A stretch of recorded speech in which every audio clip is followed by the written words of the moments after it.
પર્યાવરણનું મહત્વ સમજાવો.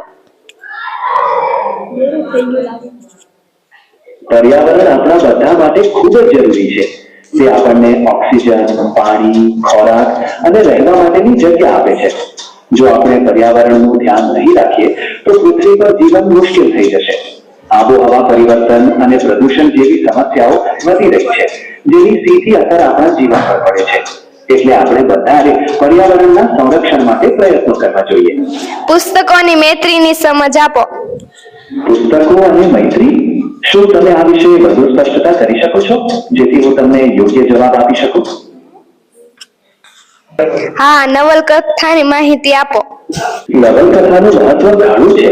તે આપણને નવી દુનિયામાં લઈ જાય છે, વિવિધ પાત્રોના વિચારો અને લાગણીઓ સમજવામાં મદદ કરે છે અને આપણા જીવનને પ્રભાવિત કરી શકે છે. નવલકથાઓ આપણું મનોરંજન તો કરે છે, પણ સાથે સાથે આપણને ઘણું શીખવે પણ છે. શું તમે કોઈ ચોક્કસ નવલકથા વિશે વાત કરવા માંગો છો?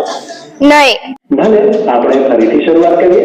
હું જિગ્નેશ તમારી મદદ કરવા તૈયાર છું. તમે કેમ છો અને શું કરવા માંગો છો? પંજાબી પનીર ટીકાની રેસીપી. તેની રેસીપી બહુ સ્વાદિષ્ટ હોય છે. શું તમારે તંદૂરમાં બનાવવાની કે પછી ગેસ પર બનાવવાની જાણવી છે? હા, પંજાબી પનીર ટીકાની રેસીપી સમજાવો. સમજી ગયો. પંજાબી પનીર ટિક્કાની રેસીપી. તો આ રહી તેની રીત. સૌથી પહેલા પનીરના ટુકડાને દહીં, આદુ લસણની પેસ્ટ, હળદર, લાલ મરચું, ધાણા જીરું, ગરમ મસાલો, મીઠું અને તેલ સાથે મિક્સ કરો. તેને થોડા સમય માટે મેરિનેટ થવા દો. પછી આ ટુકડાને તંદૂરમાં અથવા ગેસ પર શેકી લો.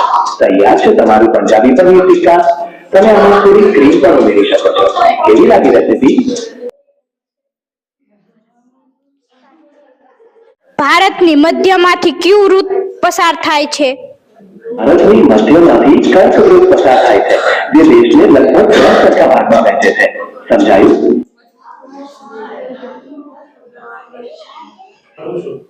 વજનનો એસઆઈ એકમ કયો છે?